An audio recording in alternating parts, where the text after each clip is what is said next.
तो दोस्तों स्वागत है एक और नई वीडियो पर। दोस्तों आज का टाइम ऐसा है कि बुरे लोगों को ज़्यादा पसंद किया जाता है और जो सही जानकारी देते हैं उनको कम पसंद किया जाता है।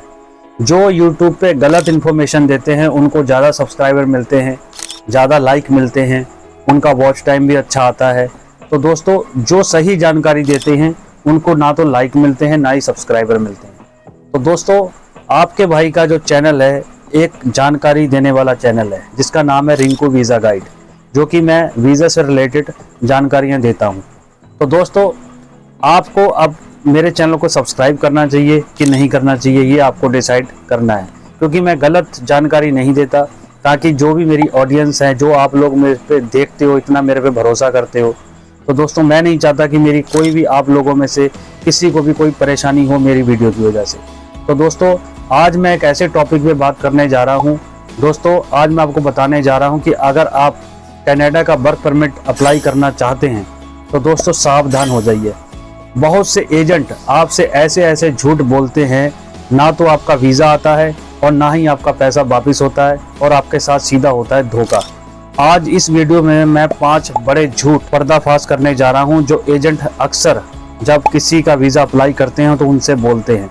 तो दोस्तों अगर आपने ये वीडियो पूरा नहीं देखा तो दोस्तों अगर आप सोच रहे हो कनाडा का वर्क परमिट अप्लाई करने के लिए, कनाडा में जाने के लिए, चाहे कनाडा हो चाहे अदर कोई कंट्री हो, तो दोस्तों अगर आपको ये वीडियो अगर आप देख लेते हो तो आपको भी अच्छी तरह से पता लग जाएगा कि मुझे क्या स्टेप लेने हैं, कैसे एजेंट से बात करनी है और कौन से एजेंट पे भरोसा करना है। तो ये वीडियो आपके लिए इन्फॉर्मेशन वाली पूरी रहेगी, तो पूरी ज़रूर देखना, ठीक है। और अपने दोस्तों के साथ शेयर भी जरूर करना और चैनल को सब्सक्राइब भी जरूर कर देना, क्योंकि मैंने शुरू में कहा कि मेरी जो वीडियो होती हैं जानकारी वाली वीडियो होती हैं, मैं नहीं चाहता कि मैं किसी को भी गलत इन्फॉर्मेशन दूँ। तो दोस्तों आइए वीडियो को अब शुरू करते हैं। मैं बता देता हूँ कि ये 5 ऐसे बड़े कौन से झूठ हैं जो एजेंट अक्सर बोलते हैं जब वो किसी का वीज़ा अप्लाई करते हैं। तो आइए शुरू करते हैं। तो हमारा सबसे पहला झूठ ये है कि एजेंट आपसे क्या बोलते हैं। अगर आप फॉर एग्जांपल अगर आप कनाडा का वर्क परमिट अप्लाई कर रहे हो तो वो आपसे सीधा कहेंगे कि आपको आईलेट्स की कोई ज़रूरत नहीं होगी, कोई भी आपके पास स्किल नहीं होनी चाहिए, आपका बस वीज़ा हम आसानी से दिलवा देंगे। तो दोस्तों इसका सच सीधा ये है कि अगर आप कनाडा का वर्क परमिट अप्लाई कर रहे हो तो दोस्तों कहीं ना कहीं आपको आईलेट्स की ज़रूरत ज़रूर पड़ेगी, क्योंकि चाहे वो कम्युनिकेशन स्किल हो। फॉर एग्जाम्पल अगर आप कनाडा पहुँच जाते हो या फिर किसी जॉब में जाते हो तो दोस्तों वहाँ पर तो आपको इंग्लिश में बात करनी पड़ेगी। तो जो इंग्लिश लैंग्वेज है वो आईलेट्स का ही पार्ट है। तो दोस्तों अक्सर एजेंट ये झूठ जरूर बोलते हैं जब भी किसी का वीज़ा वो अप्लाई कराते हैं कि आपको कोई आईलेट नहीं चाहिए, कोई डिग्री नहीं चाहिए, बस आपका वीज़ा हम ऐसे ही दिला देंगे। तो दोस्तों इस पे बिल्कुल भरोसा ना कीजिए। अगर आपको कोई एजेंट ऐसे कहता है तो दोस्तों समझ लो वो आपके पैसे ठगने के चक्कर में है और आपको धोखे में रख रहा है। तो ये पहला झूठ है जो ध्यान रखना है आपको, ठीक है। तो दोस्तों दूसरा झूठ वो ये बोलते हैं कि आपको सिर्फ हम 1-2 लाख रुपए दो, 2-3 लाख रुपए दो, हम आपका वीज़ा कंफर्म करा देंगे और 100% गारंटी ले लेते हैं कि आपको हम वीज़ा दिलवा देंगे। और वो क्या कहते हैं कि बस एक हाथ तुम हमें पैसा दो और हम आपका वीज़ा हम कंफर्म करा देंगे। तो दोस्तों ऐसा बिल्कुल नहीं होता। देखो वीज़ा देने का काम एजेंट का नहीं होता है। एक बात अपने कानों में बिठा लो, आप किसी भी देश का वीज़ा अगर आप अप्लाई कर रहे हो तो वीज़ा देने का काम सिर्फ एम्बेसी का होता है, जो कि इमिग्रेशन डिपार्टमेंट, वहाँ का जिस कंट्री का भी आप वीज़ा अप्लाई कर रहे हो, चाहे आप कनाडा का वीज़ा अप्लाई कर रहे हो तो कनाडा की जो एम्बेसी है, इमिग्रेशन डिपार्टमेंट है, वो ही ये तय करेगा कि आपको वीज़ा देना है कि नहीं देना है।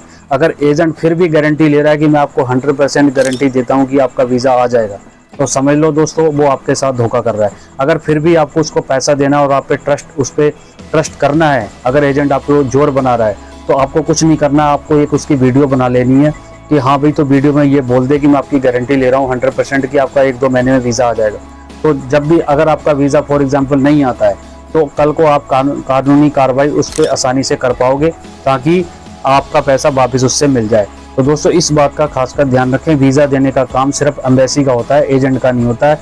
ये है वो दूसरा झूठ जो एजेंट हमेशा बोलते हैं कि हम आपका वीज़ा आसानी से दिलवा देंगे, क्या नाम लेते हैं, कोई भी आपको फीस नहीं देनी पड़ेगी, ये नहीं करना पड़ेगा, ये सब चीज़ें ऐसे बोलते रहते हैं। इस बात का खासकर ध्यान रखें।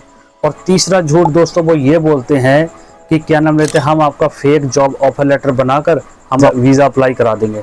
तो दोस्तों ऐसा आपको बिल्कुल नहीं करना है। अगर आप उस एजेंट के चक्कर में आकर कोई भी फेक डॉक्यूमेंट्स कनाडा का वीज़ा अप्लाई करते हो लगवाने के लिए करते हो। तो दोस्तों एक बात का अपने कानों में ध्यान डाल लो, बात को परमानेंटली आप बैन कर दिए जाओगे कनाडा से। अगर आप इन फ्यूचर में कभी लीगल तरीके से भी अप्लाई करोगे, सही कागज लगा के भी अप्लाई करोगे, तब भी आपको कनाडा नहीं वीज़ा देगा, ज़िंदगी भर के लिए आपको वहाँ से बैन कर देगा। एजेंट हमेशा ऐसी बातें करते रहते हैं कि हम क्या नाम लेते हैं, आपके फेक डॉक्यूमेंट्स ये बना देंगे, हम आपकी बैंक स्टेटमेंट फेक बना देंगे, हम आपके फंड फेक कर देंगे शो। तो दोस्तों अगर आप इन चक्करों में पड़कर, एजेंट के चक्करों में पड़कर इस तरह का कोई स्टेप लेते हो, तो आप परमानेंटली कनाडा के वीज़ा से बैन कर दिए जाओगे, तो आप भविष्य में कभी नहीं अप्लाई कर पाओगे। और दोस्तों चौथा जो झूठ एजेंट बोलता है वो ये बोलते हैं कि क्या नाम लेते हैं, बस आपको 1-2 महीने में ही आपका वीज़ा मिल जाएगा। तो दोस्तों ये बिल्कुल गलत है। 1-2 महीने में किसी का वीज़ा नहीं आता। ये वीज़ा डिपेंड करता है वहाँ की एम्बेसी के ऊपर कि कितना टाइम पीरियड इसमें लग सकता है। वीज़ा मिलने में दोस्तों जो अप्रॉक्सीमेटली कंट्रियों का टाइम पीरियड होता है 6 महीने से लेकर 1 साल तक का भी हो जाता है कई बार। और दोस्तों बहुत से कम केस ऐसे होते हैं कि आपका 2-3 महीनों में वीज़ा आ जाए, लेकिन ज़्यादा से ज़्यादा जो अप्रॉक्सीमेटली टाइम जो लगता है, सही टाइम लगता है, वो लगता है 6 महीने से 1 साल तक का। तो इस बात का खासकर ध्यान रखें। अगर कोई भी एजेंट आपसे कह रहा है कि आपको सिर्फ हम 1-2 महीने में ही वीज़ा दिला देंगे, तो समझ लो वो आपसे झूठ बोल रहा है और आपको पैसा ठगने की पूरी आपसे कोशिश कर रहा है और आपका पैसा लेकर वो भागने के चक्कर में। इस बात का खासकर ध्यान रखें। और दोस्तों 5वां झूठ वो एजेंट ये बोलते हैं कि बिना एजेंट के वीज़ा अप्लाई नहीं हो सकता।